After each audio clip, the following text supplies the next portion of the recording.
Bonjour, dans cette vidéo, on va parler d'un mode que parfois vous provoque des problèmes, qui est le mode subjonctif. Alors, le mode subjonctif, c'est un mode personnel, comme le mode indicatif, c'est-à-dire qu'il comporte les 6 personnes du verbe. Mais attention, la différence avec l'indicatif, c'est qu'il est beaucoup plus pauvre en temps. C'est-à-dire qu'en réalité, il n'y a que 2 temps dans le français ordinaire actuel qui sont le présent et le passé. Subjonctif présent, subjonctif passé. Il y a, bien entendu, et vous le verrez quand vous continuerez à étudier le français, on vous présentera l'imparfait du subjonctif, par exemple, mais qui est un temps qui est disparu de l'usage quotidien. Et cela veut dire que, comme j'ai dit, 2 temps qu'on est habitué à voir, le présent et le passé, mais comme on peut voir dans l'exemple suivant, en réalité, il ne possède vraiment le subjonctif des valeurs temporelles et cela, on peut le voir dans cet exemple, j'ai regretté, je regrette, je regretterai. Donc, les procès changent chronologiquement, mais le subjonctif ne varie pas. C'est toujours le présent, que Paul soit là. Parce que, comme je vous ai dit, le subjonctif est en quelque sorte d'effectif dans le sens qu'il ne possède pas tous les temps que possède par exemple l'espagnol, dans lequel l'imparfait du subjonctif espagnol est bien vivant et on pourrait dire parfaitement lamenté que estuviera ahí, par exemple. Lamenté que Paul estuviera ahí, par exemple. Mais en français, nous utiliserons le subjonctif présent.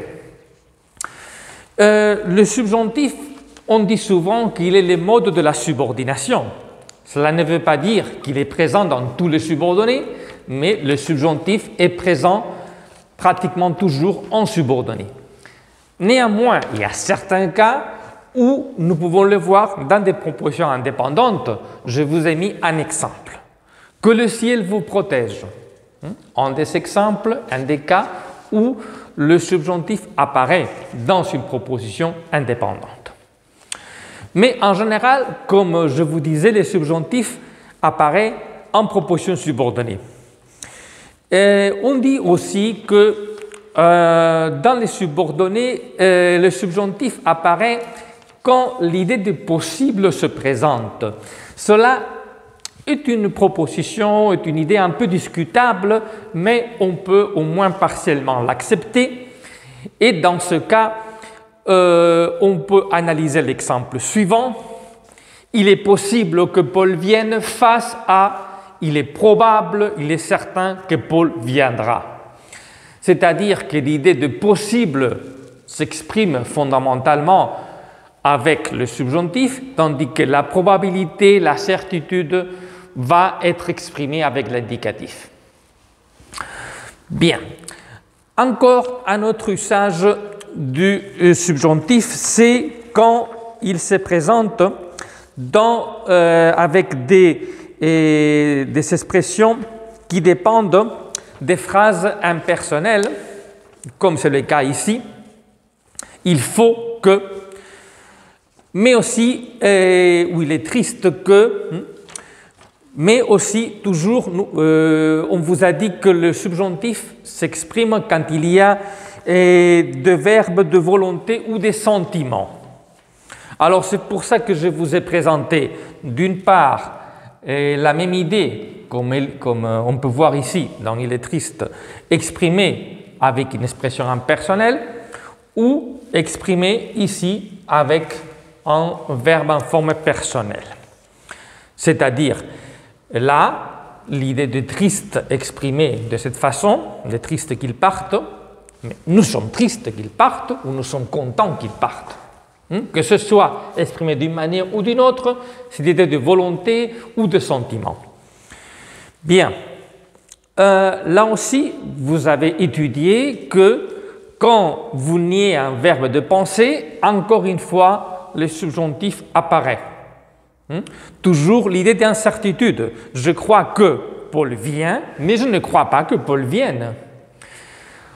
quand vous interrogez, alors là, il y a la double possibilité.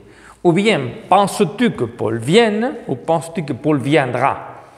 Parce que là, évidemment, la certitude est complètement niée, tandis que là, dans l'interrogation, on ouvre des possibilités.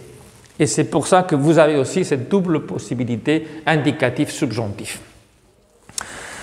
Vous savez aussi qu'il y a certains complétifs qui permettent l'usage du subjonctif. Par exemple, je vous ai mis un exemple ici, j'ai tout préparé pour qu'il puisse venir. Dans ce cas, il s'agit d'une proposition subordonnée des buts, mais vous savez aussi que certaines propositions de type temporel et d'autres. Et évidemment, vous savez le cas des concessives qui sont dans lesquelles il faut nécessairement employer les subjonctifs. Bon, là, je ne vous ai mis qu'un exemple, mais je vous présenterai d'autres exemples aussi sur le campus virtuel. Dans le document Word, vous aurez d'autres exemples. Et puis, j'ai laissé pour le dernier cas, un cas intéressant qui nous parle d'une phrase que, comme vous voyez, est un peu différente des autres. Je cherche une maison qui a ou qui ait des volets verts, mais qui nous permet de revenir au début des emplois du subjonctif. Effectivement, parfois, nous pouvons utiliser l'indicatif ou le subjonctif pour la même phrase. Mais évidemment, ce qui change, c'est la signification de cette phrase. En disant « je cherche une maison qui a des volets verts », effectivement, il y a l'idée, comme vous pouvez le voir, des certitudes. Je cherche effectivement une maison concrète qui a cette caractéristique. Elle a des volets verts. Tandis que là, nous revenons à l'idée de verbe, de volonté, de sentiment, etc. Il y a le souhait. Je cherche une maison idéale ayant des volets verts.